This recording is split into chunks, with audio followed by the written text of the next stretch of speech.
What up, gang? There's a lot of places you could be, but you chose to watch this video. So thank you so much. Let's go over 3 things you can do to improve your guitar playing. Maybe you've seen some of these, maybe you haven't, but if you at least take away one of them, it can improve your overall playing, I guarantee it. The first one is sticking a chord. Now, a lot of times people think, let's take a G chord, 2 bottom strings, 5th and 6th. You strum all 6 strings. So anytime you're playing a song, when you see a G chord in front of the lyrics, on top of the lyrics, they think you're strumming all 6. If you take a C chord or C add 9, they think you're strumming the bottom 5. D chord, bottom 4.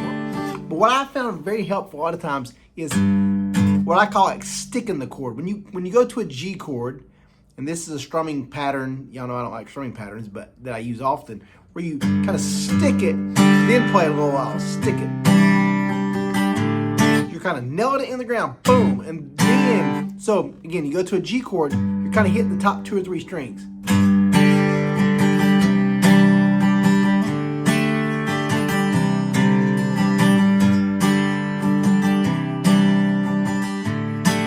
What this does, it keeps your timing and rhythm so much better.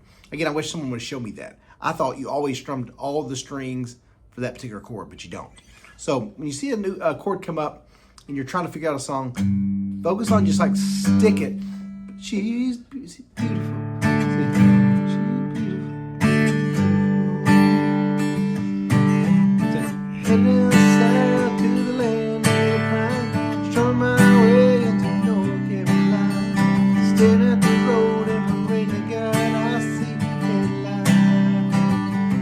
That's just G, D, E minor, C. I stick the chord and strum it. She got the best of me. She broke my heart, now all slipped me. Beating in his guitar every night, every time. Follow. So you can do it on 1,000 songs, but practice that sometimes. Kind of the half strum, stick the chord, then strum away. The next one, I would say I do this so many times when I'm playing the McCoy 4 chords, G, C, E minor, and D.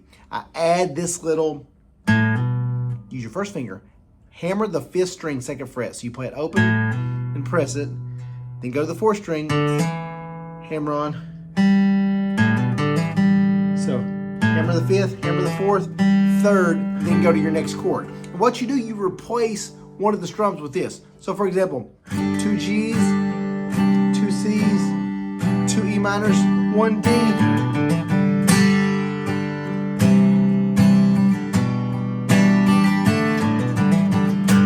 I'm treating my sorrow. I'm treating my pain. I'm laying down the joy of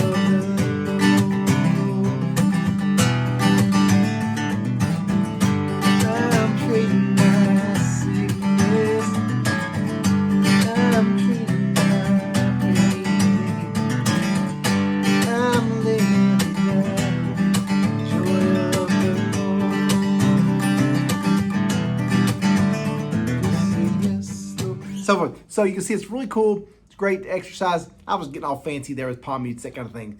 But again, you can just do, if you're a beginner, 2 down strums, go to the next chord, 2 down strums, next chord, 2 down strums, then do maybe 1 D.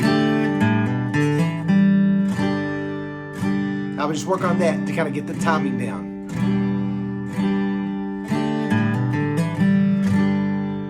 So it's a great exercise. Like I said, you can add it in between any chord.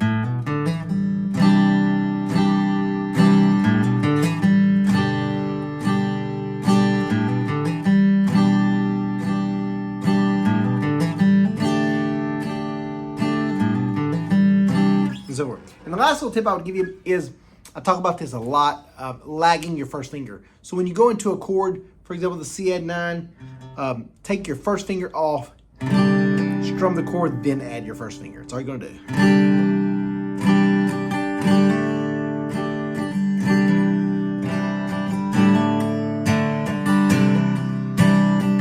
It gives what's called musical dimension. So your songs aren't going to sound so monotonous and exact same. So Again, try it with maybe the C add 9 chord, then the G chord. The D chord, again, you're having just, for example, the McCoy 4 chords, you're just having the 2 bottom strings pressed, then add it to that 3rd string, 2nd fret.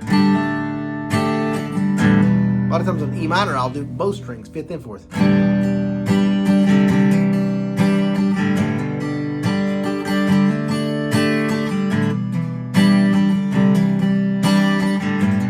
You can see how I'm kind of even combining those things. So for example, to combine everything I said, I'm from a G chord. Instead of strumming it all, I'll lag the first finger while I stick it. C chord.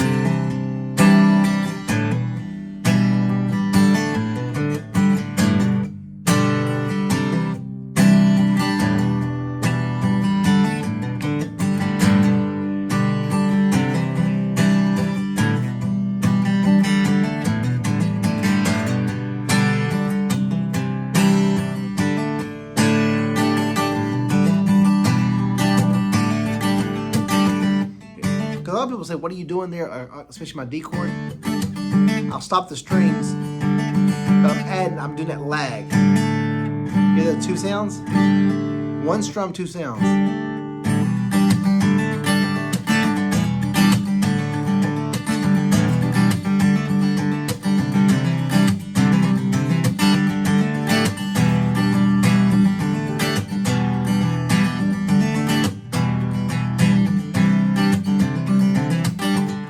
All right, guys, hope one of those helps you. So practice sticking the chords, doing the little hammer-on in between chord, 3-string hammer-on, and then lagging your first finger. Let me know which one of those, if you do any of those, which one you'd like to try in the comment section. I'd love to read all your comments.